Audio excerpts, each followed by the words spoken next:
সুপ্রিয় দর্শক শ্রোতা, আসসালামু আলাইকুম। সমসাময়িক রাজনীতি নিয়ে আজকের পর্বে আপনাদেরকে স্বাগত জানাচ্ছি। আমি আব্দুল্লাহ আল আহাদ রাফি। আমাদের সাথে উপস্থিত আছেন বিশিষ্ট তরুণ রাজনৈতিক বিশ্লেষক জনাব ইউসুফ তুরাজ স্যার। স্যারের কাছ থেকে আজকে আমরা সাম্প্রতিক বাংলাদেশ এবং ভারতের মধ্যে যে রাজনৈতিক উত্তেজনা চলছে সেই সমস্ত বিষয় নিয়ে জানতে চাইব।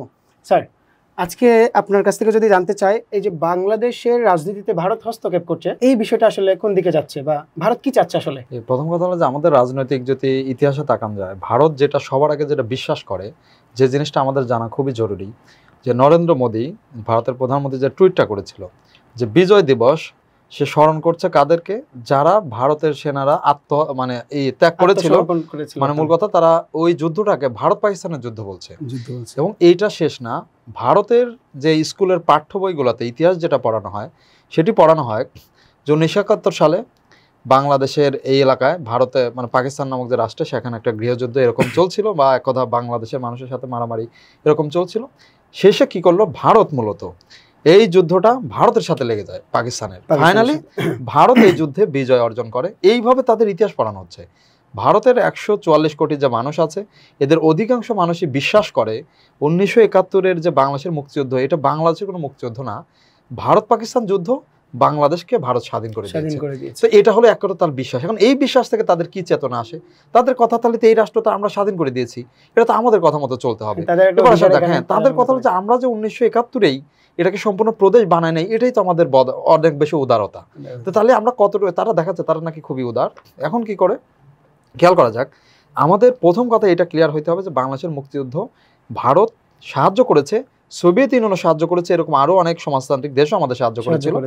কিন্তু ভারত যেভাবে পরবর্তীতে, মুক্তিযুদ্ধ পরবর্তীতে, সে আমাদের বাংলাদেশের উপর যে ধরনের শোষণ বা যে ধরনের তাদের যে স্বার্থগুলো দেখেছে, সেরকম আমরা জানি। বাংলাদেশের একটা বিখ্যাত চুক্তি হয়েছিল মুজিব-ইন্দিরা সীমান্ত চুক্তি, 16 মে 1974 সালে।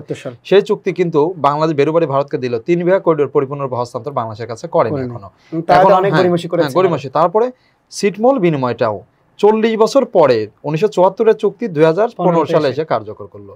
তার মানে এইরকম আরো অনেক দক্ষিণ তালপট্টির দ্বীপ তারা নিয়ে নিয়েছে, ঠিক আছে, যেটা দখল করে নিয়েছে। তাদের সাথে আমাদের এই যে সীমান্তে একের পর এক কি বিএসএফ কর্তৃক অসংখ্য মানুষকে হত্যা করেছে।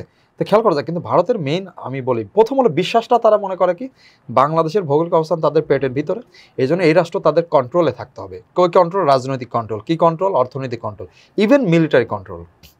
এইগুলো আমরা যদি বলি গত 15 বা 16 বছরে, তথা যেটা আওয়ামী রেজিম ছিল, ওইখানে পরিপূর্ণরূপে তারা পেয়ে আসছিল। বাংলাদেশের উপর দিয়ে তারা একদম করিডোর বানিয়ে কোথায় যাচ্ছিল? 7 সিস্টার্সে যাচ্ছিল, ব্যবসা করছিল, ইচ এন্ড এভরিথিং বাংলাদেশের ভিতর দিয়ে যা ইচ্ছা তা ট্রানজিট নিয়েছিল। আমাদের দেশের সাথে এমন এমন চুক্তি করেছে, সে আদানির বিদ্যুৎ থেকে শুরু করে যত ধরনের চুক্তি আছে, প্রত্যেকটা চুক্তিতেই ভারত তার স্বার্থটা বুঝে নিয়েছে।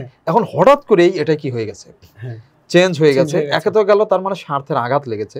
দ্বিতীয় হলো, তারা 1971-এর মুক্তিযুদ্ধের পরে বাংলাদেশের একটা ইসলামফোবিক একটা কালচার বাংলাদেশে তৈরি করেছিল, এই কালচারটা এখন ভেঙে পড়ার দ্বারপ্রান্তে বা ভেঙে গিয়েছে 24-এর তারুণ্যের এই যে জোয়ারে। এখন ভারতের কথা, তাদের যে ন্যারেটিভ ছিল ইতিহাসে যে ভারতই বাংলাদেশের ত্রাণকর্তা, ভারত বাংলাদেশের সব কিছু করেছে, এইটা যখন ভেঙে পড়ে গেছে, এখন এইটা তো তাদের বড় ধরনের একটা ক্ষতি। এখন আসা যাক, এই ক্ষতির কারণে ভারত বাংলাদেশের বিষয়গুলোতে তার সর্বোচ্চ ধরনের প্রতিক্রিয়া দেখাচ্ছে। কিন্তু এই প্রতিক্রিয়ার আমার মেইন পয়েন্ট যেটা, সেটা হলো এর প্রতিক্রিয়ার একটা গুরুত্বপূর্ণ রাজনৈতিক উদ্দেশ্য আছে। সেটা বাংলাদেশের, আমি বলি এটার উদ্দেশ্য দুইটা। এক নম্বর, ভারত বাংলাদেশকে রাজনৈতিক, অর্থনৈতিক সব দিক দিয়ে চাপে রাখতে চায়, কিছুটা কন্ট্রোলে রাখতে চায়। হোক সেটা বাংলাদেশ সহজে এটা মেনে নিবে, শেখ হাসিনার মতো যেটা কোঅপারেট করবে, না হলে জোর করে বিভিন্ন ধরনের প্রতিবন্ধকতা তৈরি করবে। এখন এটা যদি নাও হয়, আরেকটা গুরুত্বপূর্ণ লক্ষ্য ভারতের হাসিল হবে। সেটা কি, যে বাংলাদেশের যে মাইনরিটি, যে হিন্দু সম্প্রদায় বাইরে আছে, যেখানে কিন্তু দেখা যাচ্ছে বাংলাদেশ যথেষ্ট পরিপক্ক হয়েছে দেশের মানুষ, যে এখানে যে অ্যাডভোকেট সাইফুল ইসলাম আলী হত্যার পরে একটা সাম্প্রদায়িক কিন্তু ভয়ানক উত্তেজনা, দাঙ্গার মতো ছিল, যেটা অন্যান্য দেশে সাধারণত ভারতের মতো রাষ্ট্রগুলোতে হয়ে থাকে। কিন্তু বাংলাদেশের মানুষ এবং বাংলাদেশের সমস্ত রাজনৈতিক নেতাকর্মী তারা কিন্তু ম্যাচুরিটির পরিচয় দিয়েছে, এবং সেটা বোঝা যাচ্ছে এই দেশের মানুষ অলরেডি এতটা কোনো ফ্যানাটিক বা ধর্মান্ধতা না, যে তারা নিজেদের লাভ ক্ষতি বোঝে, এবং তাদের যে সাম্প্রদায়িকতার ঊর্ধ্বে এসে তারা যে একদম একে অন্যের সাথে মিলেমিশে থাকতে পারে, প্রমাণ হয়ে গেছে এটা। এখন ভারতের চিন্তাটা কিরকম, বাংলাদেশ হোক বা পাশের যে কোনো রাষ্ট্রেই হোক, কোনো ধরনের হিন্দু নির্যাতন হোক বা হিন্দু নির্যাতনের নামে কোনো গুজব হোক, এইটা চালিয়ে ভারত তার নিজেদের দেশের মধ্যে হিন্দু জাগরণ করতে চায়, যাতে অন্য দেশের বলবে এই অন্য দেশে বাংলাদেশে হিন্দু নির্যাতিত হচ্ছে, অন্য দেশে হিন্দু নির্যাতিত হচ্ছে, তার মানে এটা নিয়ে কে সোচ্চার? আমাদের সরকার। তাহলে এই সরকার কিসের রক্ষক? হিন্দু ধর্মের রক্ষক। তাহলে এই যে সামনে নির্বাচন আসছে, পশ্চিমবঙ্গের যে সামনে নির্বাচন, যেটাতে সে বারবার জিততে ব্যর্থ হয়েছিল, মমতা ব্যানার্জিকে হারাতে পারে নাই, এই নির্বাচনে সে জিততে চায়। সামনের বিধানসভা যে নির্বাচন আগামীতে আসবে, সেটাতে মমতা ব্যানার্জিকে হারানোর অন্যতম কৌশল হলো এই বাংলাদেশের যত হিন্দুত্ববাদী, এই বিষয় নিয়ে ভারত যত সোচ্চার হবে, পশ্চিমবঙ্গের মানুষের মধ্যে হিন্দুত্ববাদী চেতনা তত জাগ্রত হবে। তো এর মাধ্যমে মূলত একটা হিন্দুত্ববাদী জাগরণ, যেটা তার ভোটের মূল টার্ম কার্ড, ওটা খেলতে চায়। আরেকটি কাজ করতে চায়, যেটা তাদের সবচেয়ে বড় লক্ষ্য, যে ভারতের ভিতরে যে মুসলিমরা আছে, তারা যে অলরেডি সেকেন্ড বা থার্ড ক্লাস নাগরিক হিসেবে ট্রিট হচ্ছে, যে তাদের কথা, ভারতের হিন্দুদের কথা এটা যে কি আমাদের পাশের অন্য কোনো দেশে হিন্দুদের নির্যাতন করা হচ্ছে, তাহলে আমাদের দেশের মুসলিমদেরকে কেন আমরা তাহলে আদর্শ আগে রাখবো? বেসিক্যালি আদর্শ আগে তারা রাখেও না, তারা মূলত বিভিন্নভাবে করছে। কিন্তু আমাদের এখানে এই গুজবটা ছড়িয়ে তারা মূলত এইটার ফায়দা তুলতে চায়, এবং মুসলিমদেরকে এক কথা হলো সেকেন্ড ক্লাস নাগরিক, অথবা এমনভাবে ফোর্স করা যাতে এই রাষ্ট্র ছেড়ে ভাই তো অন্য রাষ্ট্রে চলে যা। এবং তাদেরকে তো বিভিন্নভাবে তারা বলছে যে অভিবাসী আনদের, যদি আসলে ঘটনা সত্য না, যে এরা ওখানকারই জন্ম, ওখানেই তাদের এবং তারা ওখানে ছাড়বে না। তার মানে খেয়াল করা যাক, রাজনৈতিক লক্ষ্য উদ্দেশ্য এটা পরিষ্কার, তারা এটা করতে চায়। স্যার, আরও একটি প্রশ্ন এটির সাথে, সেটি হলো শেখ হাসিনা পালিয়ে গিয়ে এখন ভারতে অবস্থান করছে। বাংলাদেশ সরকার তাকে আনার জন্য ভারত সরকারের কাছে কূটনৈতিক পত্র পাঠিয়েছে। এটার রেজাল্ট আসলে কি হতে পারে? যে প্রথম কথা হলো যে এটা বাংলাদেশের জন্য তো অবশ্যই তার রেগুলার কর্তব্য বা আইনের বাধ্যতা, যে কি আমাদের দেশের একজন, যেখানে কিনা একটা বড় ধরনের গণহত্যা হয়েছে, অপরাধী, যেখানে প্রায় 2000-এর মতো তরুণ থেকে শুরু করে বিভিন্ন মানুষ যারা শহীদ হয়েছে, অনেক পরিমাণ মানুষ এই আয়না ঘর থেকে শুরু করে এক কথা আরো বেশি, এই যে 20,000 উপর আহত হয়েছে, চোখ হারিয়েছে 400-500 অনেক বেশি মানুষ। তো এই যে একটা ভয়ানক অপরাধ হয়ে গেল, তো এই অপরাধের মূল যিনি, এই সমস্ত এই যে যত আন্তর্জাতিক অপরাধ আদালত হয়েছে, যে ট্রাইব্যুনালে কিন্তু বিচার চলমান। আর সেখানে খেয়াল করা যাক, ইন্টারপোল যে সংস্থার কথা আমরা বলছি, বাংলাদেশ ইন্টারপোলের সদস্য, ভারতের সদস্য, এবং ইন্টারপোলের সদস্য রাষ্ট্রের নিয়ম কি, যে এক দেশের যদি কোনো পালাতক ব্যক্তি অভিযুক্ত বা আসামি সে অন্য দেশে পালিয়ে যায়, তাহলে এই ইন্টারপোল কি করবে, তার এই যে রেড নোটিস কর্নার যেটা জারি করে, রেড নোটিস জারি করে, যে ওই যে দেশে পালিয়ে গেছে ওই দেশের পুলিশকে বলে তাকে গ্রেপ্তার করতে। কিন্তু গ্রেপ্তার করলেই ওই রাষ্ট্র তাকে ফেরত দিতে পারবে না, কারণ এখানে একটা চুক্তি থাকতে হবে দুই দেশের মধ্যে, যেটা হলো এক্সট্রাডিশন ট্রিটি। তো বাংলাদেশের সাথে 3টা দেশের যে চুক্তি আছে, তার মধ্যে ভারতও আছে এই চুক্তিটা, এরপরে মালদ্বীপ এবং থাইল্যান্ড, এদের সাথে আছেন। বলে রাখা বলে চুক্তিটা স্বয়ং শেখ হাসিনাই করে গেছে এটা ভারতের সাথে। ওই যে পরেশ বড়ুয়া যে আছে, তাকে হস্তান্তর, অনুপ চেটা পরেশ বড়ুয়াকে, এই জন্য তারা করেছিল এটা। কিন্তু এখন সেই আইনে সে নিজেই ফেসে যাচ্ছে। এখন এটা ঠিক যে বাংলাদেশ কিন্তু এই প্রসিডিউরে আগাবে, তারা রেড নোটিস কর্নার ইন্টারপোল জারি করে দিয়েছে, বাংলাদেশের পররাষ্ট্র মন্ত্রণালয় অলরেডি তারা এটা আনতে চাইবে। কিন্তু ভারত কি করবে? ভারত দেখা যাচ্ছে তাকে ঘোষণা দিয়েছে, তারা রাজনৈতিক আশ্রয় দিয়েছে তাকে, তার মানে যে দালাইল আমাকে যেরকম, তার মানে মূল কথা হলো যে হ্যাঁ, ভারত এই রাজনৈতিক আশ্রয়ের অজুহাতে তাকে ফেরত দিবে না। কিন্তু এর ফলে ফেরত যদি নাও দেয়, এটা ভারত মূলত তার কি করতেছে, মূলত তার আন্তর্জাতিকভাবে যে লঙ্ঘন, যেটাকে বলা হয় যে, কারণ এটা রাজনৈতিক আশ্রয় কিভাবে সে পেতে পারে? ভারত যদি বাংলাদেশের বন্ধুই নিজেকে দাবি করে, যেখানে পার্শ্ববর্তী দেশে এত মানুষকে হত্যা করেছে, সেইখানে তার প্রমাণ আছে, আর সেই ব্যক্তিকে সে আশ্রয় দিচ্ছে, তাহলে সেটা কি আমাদের বন্ধু হতে পারে নাকি আমাদের অন্য কেউ হতে পারে? তো বেসিক্যালি এইটা বাংলাদেশের মানুষ কিন্তু স্পষ্ট, ধীরে ধীরে যতদিন এইখানে শেখ হাসিনা থাকবে, ততদিন বাংলাদেশের মানুষের কাছে ধারণা আরো বেশি ক্লিয়ার হতে থাকবে যে ভারত আমাদের কোন পক্ষে আছে। স্যার, বাংলাদেশের সাথে কি ভারতের কোনো সামরিক সংঘাত হতে পারে কিনা? জি, এটা একটা গুরুত্বপূর্ণ বিষয়, যে বাংলাদেশের সাথে ভারত কিন্তু ওই যে বলতেছে, একজন সাংবাদিক আছে না, কট করে চিটাগাং যদি আমাদের হয়ে যায়, ফেনীর ওইটুকু নিয়ে নিলে হয়ে যায়, এরকম কথা। হ্যাঁ, মিলিটারি একটা, আমরা তো জানি আমাদের একটা মিলিটারি দুর্বলতা কি, যে এই 3 দিক দ্বারা আমরা ভারত দ্বারা আবদ্ধ। আবার আরেকদিকে দক্ষিণে আছে আন্দামান নিকোবর দ্বীপপুঞ্জ। এবং বলে রাখা বল, 71-এর যে মুক্তিযুদ্ধের শেষ পর্যায়ে পাকিস্তান নৌবাহিনী কিন্তু পুরোপুরি অবরুদ্ধ হয়ে গিয়েছিল। কেন? আন্দামান থেকে ভারত তার ওই যে বিমানবাহী রণতরী দিয়ে ব্লকেট করে দিয়েছিল, এবং ওই ব্লকেট ভাঙার জন্য পাকিস্তান একটা সাবমেরিন পাঠিয়েছিল, পিএনএস গাজী। গাজী সাবমেরিনটা প্রথমেই ফাঁদে পড়ে যায় এবং গাজীকে ধ্বংস করে দেওয়া হয়। বিপরীতে ওরা আরেকটি পিএনএস হাঙ্গর পাঠিয়েছিল, এবং এই হাঙ্গর যাওয়ার পথেই ভারতের এটা গুরুত্বপূর্ণ একটা জাহাজকে ধ্বংস করে ডুবে দেয়, আইএনএস খুকরিকে। ঠিক আছে, যেটা একটা বিখ্যাত যুদ্ধের মূলত ঘটনা। তো খেয়াল করা যাক, তার মানে নেভাল ব্লকেটও দিতে পারে ভারত দক্ষিণ দিক থেকে, যেটা আমাদের জন্য বিপজ্জনক। কিন্তু খেয়াল করা যাক, আসলেই ভারত মিলিটারিগতভাবে আমাদের দেশে কোনো ধরনের অগ্রাসন চালাতে পারে কিনা, এক কথায় আমি যদি বলি, এটার উত্তর না। কেন পারবে না এটা বলি, ভারতের নিজের ভৌগোলিক দুর্বলতার কারণে। সেটা কি, যে ভারতের সাথে বাংলাদেশের শুধুমাত্র মিলিটারি সংঘাত হওয়ার সম্ভাবনা যে বিষয়টা, তা না। ভারতের সাথে অলরেডি মিলিটারি সংঘাত হয়ে আছে, এবং যে কোনো মুহূর্তে হতে পারে। অলরেডি দুটি রাষ্ট্র তার সীমানায় আছে, এক চীন। চীনের সাথে তো এখন এই যে এইবারও এই যে গলওয়ান উপত্যকা যেটা লাদাখে, চীনের স্পষ্ট দাবি যে যেহেতু 1947 সালে ধর্মের ভিত্তিতে দেশ ভাগ হয়েছিল, তার মানে হিন্দুরা হলো ভারতে, মুসলিমরা পাকিস্তানে, অবশ্যই বৌদ্ধরা চীনে যাবে, তাহলে লাদাখ পুরাটাই সে নিতে চায়, অরুণাচল পুরাটাই তার দাবি এটা। এখন খেয়াল করা যাক লাদাখের কিন্তু অর্ধেক সে নিয়ে নিছে 1962 সালের যুদ্ধে। খেয়াল করা যাক লাদাখ সীমান্তে, খেয়াল করা যাক যে ভারত মূলত তার ভারতের সৈন্য আছে টোটাল 14 লাখ এই মুহূর্তে, কিন্তু তার বিপরীতে তার যে শত্রু চীন তার আছে 22 লাখ সৈন্য, তার বিপরীতে আর এক শত্রু হলো পাকিস্তান, তার আছে 7 লাখ, তাহলে 22 আর সাথে হয় 29 লাখ, বিপরীতে ভারতের সৈন্য মাত্র 14 লাখ, আমাদের প্রায় 2 লাখের মতো সৈন্য আছে। এখন খেয়াল করা যাক ভারতের মেইন মূলত প্রবলেম হলো দুই জায়গায় তার সৈন্য রাখতে হয়।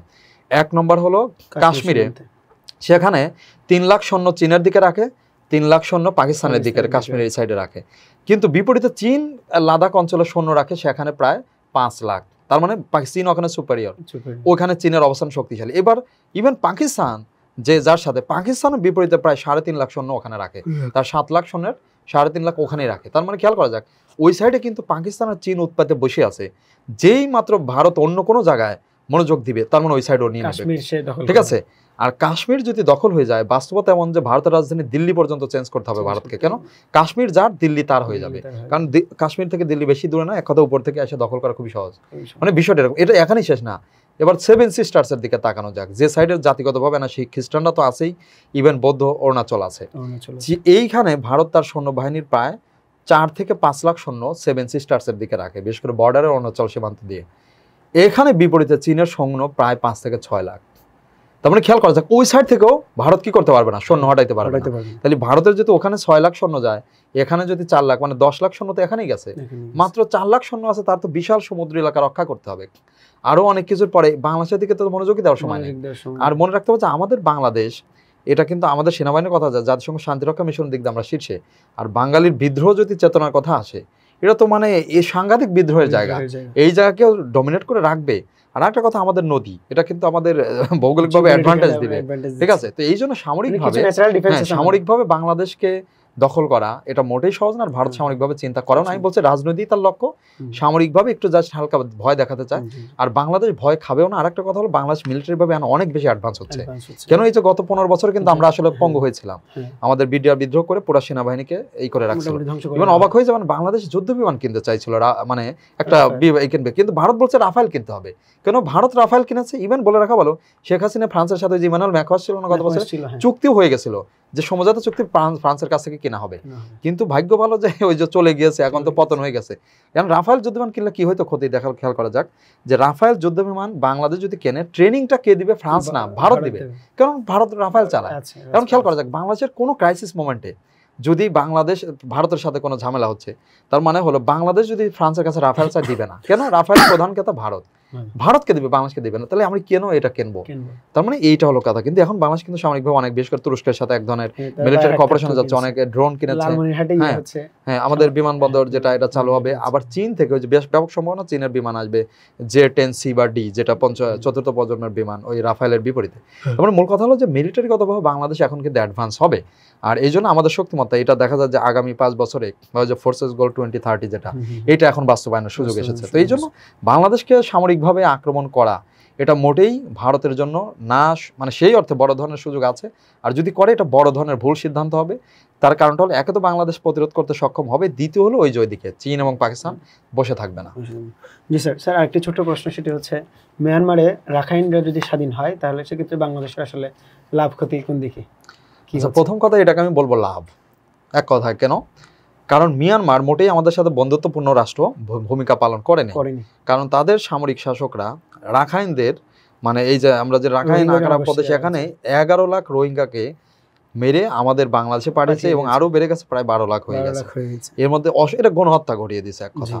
তো এই সেনাবাহিনীর দ্বারা যে বাংলাদেশে কোনো মতেই তাদের সাথে ভালো ব্যবহার পাবে না, তার প্রমাণ অতীতে সেনাবাহিনীর এই আচরণগুলো। এখন আসা যাক মিয়ানমারের রাখাইন যারা, এই রাখাইন বলতে এরাও কিন্তু বৌদ্ধ ধর্মাবলম্বী, কিন্তু জাতিগতভাবে মিয়ানমারের প্রধান হলো সেনাবাহিনী বামার, আর রাখাইন হলো এই প্রদেশের যারা, এরা বৌদ্ধ ধর্মাবলম্বী হলেও এরা যেহেতু স্বাধীনতার জন্য অনেকটা কিন্তু অগ্রসর হয়ে গিয়েছে অলরেডি। যদি কন্ট্রোলের কথা বলি, ওই যে সিরিয়ার যেরকম বিদ্রোহীরা সিরিয়া দখল করে নিয়েছে, রাখাইনের অর্ধেকের বেশি অঞ্চল তারা কিন্তু এই যে বাংলাদেশের সীমান্তবর্তী মংডু হ্যাঁ, এটাও বিদ্রোহীদের দখল করে দখলে। নিয়েছে। এখন গুরুত্বপূর্ণ এই যে সিতোয়ে বা এই যে অঞ্চলগুলা এগুলো যদি একটু দখল করে নেয় তাহলে তাহলে মোটামুটি পুরোপুরি control তার চলে আসছে। কন্ট্রোলে চলে আসবে। হুম। এখন আসা যাক যে তারা কিন্তু অটো এটা করছে, আমরা যে তাকে সাহায্য করছি বা কোনো কিছু করছি তা না, কারণ মিয়ানমার সেনাবাহিনী দুর্বল, শুধু তারা তো রাখাইনে যুদ্ধ করছে না, প্রত্যেকটা সীমান্তে শান প্রদেশ, কারেন প্রদেশ, আবার ওই যে চীন প্রদেশ, আং সান সুচির নেতৃত্বে যে ওই যে তাদের যে মেইন যে people's defence People's force, Defense Force, মানে একটা গণযুদ্ধ হচ্ছে, PDF যেটা। গৃহযুদ্ধ হচ্ছে। হ্যাঁ, তাহলে এইখানে আরাকান আর্মি কিন্তু অনেক বেশি অগ্রসর হয়েছে এবং তারা যদি স্বায়ত্তশাসন প্রতিষ্ঠা করে আমাদের লাভ কোনটা, মিয়ানমার এবং বাংলাদেশের মাঝখানে একটা বাফার জোন ক্রিয়েট হবে। কারণ এই যে রাখাইন প্রদেশের কারণে মিয়ানমার আর বাংলাদেশের সাথে কোনো ধরনের কি করতে পারবে না, কোনো ধরনের সামরিক অ্যাটাক করা বা, কারণ শুধুমাত্র চীন প্রদেশে একটা থাকবে অল্প একটু, ওই দিক দিয়েও চীনরাও কিন্তু জাতিগতভাবে ওখানে স্বায়ত্তশাসন ভোগ করছে। তার মানে সব মিলে এই আরাকান প্রদেশ স্বাধীন হলে এক কথায় বাংলাদেশের লাভ। কেন আরেকটা বলি, আরাকান আর্মি যারা আছে, আপনি বলতে চাচ্ছেন ওই আমাদের সীমান্তটা সেফ থাকবে। হ্যাঁ, কেন আরাকান আর্মি এটা জানে যে সে একসাথে দুই সীমান্তে লড়াই করতে পারবে না।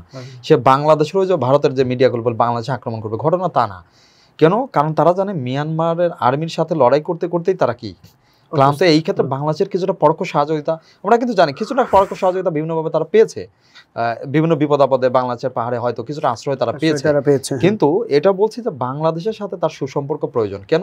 কারণ কোনো বিপদ হলে বাংলাদেশ যাতে তাকে কি করতে পারে, সাহায্য করতে পারে। এবং আরাকান আর্মির ব্যাপক সম্ভাবনা আছে, তারা কিন্তু বিশেষ করে আমেরিকা বা এদের কিছু সাপোর্ট পাচ্ছে।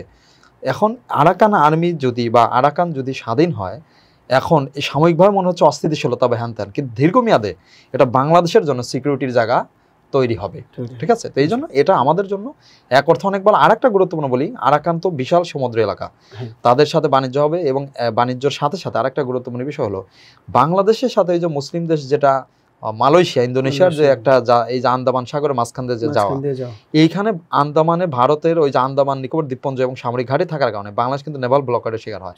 কিন্তু বাংলাদেশের সাথে পাশেই যদি একটা স্বাধীন রাষ্ট্র হয় আরাকান, আর সেই রাষ্ট্রটা যদি, যেহেতু আমাদের সাথে তার বন্ধুত্ব করা ছাড়া কোনো উপায় থাকবে না, তার কারণটা হলো মিয়ানমারের সাথে তার শত্রুতা, সীমান্ত তার মাত্র দুইটা দেশের সাথে থাকবে, বাংলাদেশ আর মিয়ানমার। তো মিয়ানমার তো তার শত্রু, তাহলে বাংলাদেশের সাথে তার কোঅপারেট করতে হবে। এই কোঅপারেটের কারণে বাংলাদেশ যদি এই দিক দিয়ে এই যে আন্দামান সাগর দিয়ে কিন্তু মালয়েশিয়ার কাছে একটা দারুণ একটা যোগাযোগের সুযোগ হবে। তার মানে এটা আমাদের জন্য ভবিষ্যতের জন্য দরকার যে বাংলাদেশ এবং এই দক্ষিণ পূর্ব এশিয়ার মুসলিম রাষ্ট্রগুলো, বেশ করে মালয়েশিয়া, ইন্দোনেশিয়া, লাও, এটা হলো ব্রুনাই, এদের সাথে আমাদের একটা কানেক্টিভিটি দরকার।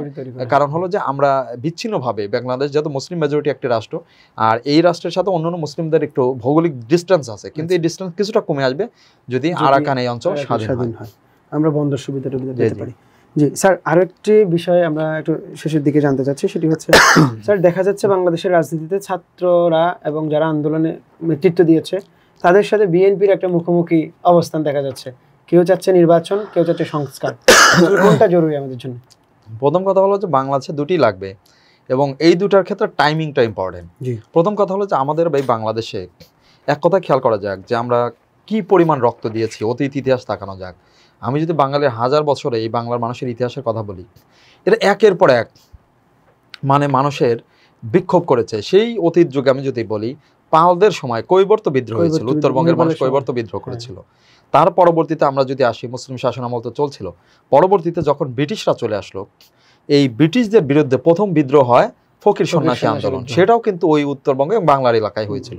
তার পরবর্তীতে তিতুমিরের বাঁশের কেল্লার বিদ্রোহ হলো, তার পরবর্তীতে ফরাইজি হাজী শরীয়তুল্লাহর নেতৃত্বে ফরাইজি আন্দোলন, তার ছেলে পীর মহসিন উদ্দৌলা দুদুমিয়ার নেতৃত্বে বড় ধরনের কৃষক বিদ্রোহ হয়ে যায়, নীল বিদ্রোহ হয়েছে। এর পরবর্তীতে বিখ্যাত সিপাহী বিদ্রোহ তো আছেই। মানে বাংলা বা ভারতবর্ষে বিশেষ করে বাংলার এই অঞ্চলে এই সিপাহী বিদ্রোহ কিন্তু বাংলার এই দিক দিয়ে শুরু হয়, ব্যারাকপুর দিয়ে পরে ঢাকা এরা করে, মানে বারবার বিদ্রোহ করেছে স্বাধীনতার জন্য এরা। এবং স্বাধীন সুলতান আমল বলে একটা কথা আছে আমাদের, যে দিল্লির অধীনে একই মুসলিম ধর্মে থাকলেও কিন্তু বাংলা কিন্তু বারবার স্বাধীন হয়ে গেছে 1338 থেকে 1538, মানে এতবার। এবার আসলে আধুনিক যুগে আমার কথা চিন্তা করি, আধুনিক যুগে কি ঘটলো যে আমরা কিন্তু 1947-এ একবার বাংলার মানুষই ভোট দিয়ে পাকিস্তান বানিয়েছিল, মুসলিম লীগকে ভোট দিয়ে। এর পরবর্তীতে তার মানে মুক্তির আকাঙ্ক্ষা দেখেছিল, তারপরে যেহেতু পাকিস্তান পড়ে গেল সেনাবাহিনীর খপ্পরে এবং জনগণের কোনো মুক্তি হচ্ছিল না, পরবর্তীতে আমরা কিন্তু আবার 71-এ মুক্তিযুদ্ধ করি, আবার মুক্তির জন্য রক্ত দিলাম।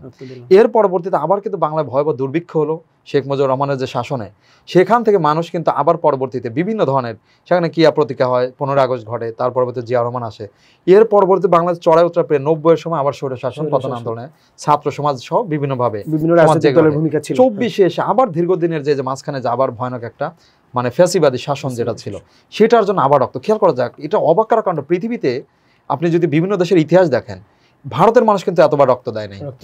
আপনি ইংল্যান্ডের মানুষ সেই যে বিপ্লব করেছিল সেই মানে 1689 সালের ওই যে গ্লোরিয়াস বিপ্লব, এরপর আর কিছু না। আর আমেরিকানরা তাদের রেভলিউশন করেছিল প্রথম যুদ্ধের সময় 1776 থেকে 1783 ফ্রেঞ্চরা ফ্রেঞ্চ রেভলিউশন করেছিল। মাঝখানে অন্য দেশের সাথে যুদ্ধ ছিল, নিজের দেশের জন্য এত রক্ত দিতে হয় না। কিন্তু এই বাংলার মানুষ বারবার নিজের দেশের জন্যই রক্ত দিয়েছে এতবার। তাহলে এরা একটা বেটার মানে রাষ্ট্র ডিজার্ভ করে। তার মানে আমাদের রাষ্ট্র কাঠামোর একটা আমূল পরিবর্তন খুবই জরুরি, কারণ মানুষ বারবার ওইটাই চায়। কিন্তু প্রবলেম হলো মানুষ রাষ্ট্র কাঠামো তখনই সঠিকভাবে করতে পারবে ওই রাষ্ট্রের লিডাররা যদি রাষ্ট্রকে সঠিকভাবে পরিচালিত করতে পারে। কারণ রাষ্ট্রের ভাগ্য জনগণের আকাঙ্ক্ষা চাললেই হবে না, এখানে রাষ্ট্রের মানুষের নেতাদের কি থাকতে হবে, দূরদর্শিতা থাকতে হবে। এখন খেয়াল করা যাক এই মুহূর্তে আমাদের সেটা এই যে এখন যেটা দেখা যাচ্ছে, তার মানে এই মুহূর্তে বাংলাদেশের নির্বাচন তো অবশ্যই গণতন্ত্রের অন্যতম পার্ট, এটাও সংস্কারেরই একটা পার্ট, কিন্তু নির্বাচন আমাদের একটি কি স্টেপ মাত্র। কিন্তু স্টেপের আগে আরো অনেকগুলো সংস্কার করতে হবে।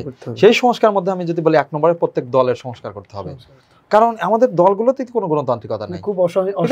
এইখানে চাঁদাবাজি করতেছে, বিভিন্নভাবে করতেছে, তাহলে সেটা যদি চেঞ্জ না করে ওই দলে ক্ষমতা এসে তো আরো বেশি করে চাঁদাবাজি করবে। তাহলে সেই সংস্কারটা আগে করতে হবে। এবার আসা যাক আমাদের রাষ্ট্রের সংবিধান থেকে শুরু করে এই যে যে সংস্কার কমিশন কিন্তু অলরেডি হয়েছে। হ্যাঁ, এখন সংস্কার বলতে কি এরা বোঝাচ্ছে 2-3 বছর না, একটা অনিশ্চয়তা বা একটা অনির্বাচিত সরকার এতদিন থাকতে পারে না। তার মানে হতে পারে এখানে কিন্তু একটা আছে যে আগামী 26 সালের যেটা আছে, 25 সাল যেটা আছে, এর মধ্যে নির্বাচন হতে পারে। কিন্তু মূল কথা হলো যে নির্বাচন হবে, তার আগে রাষ্ট্রের দলগুলোর মধ্যে একটা কি থাকতে হবে, সংস্কার হবে। আর মেইন যে বড় বড় সংস্কার যেগুলো সংবিধানের থেকে বড় বড় আরও বেশ কিছু যে সংস্কারগুলো আছে, এইগুলোর একটা ধাপ পার হইতে হবে।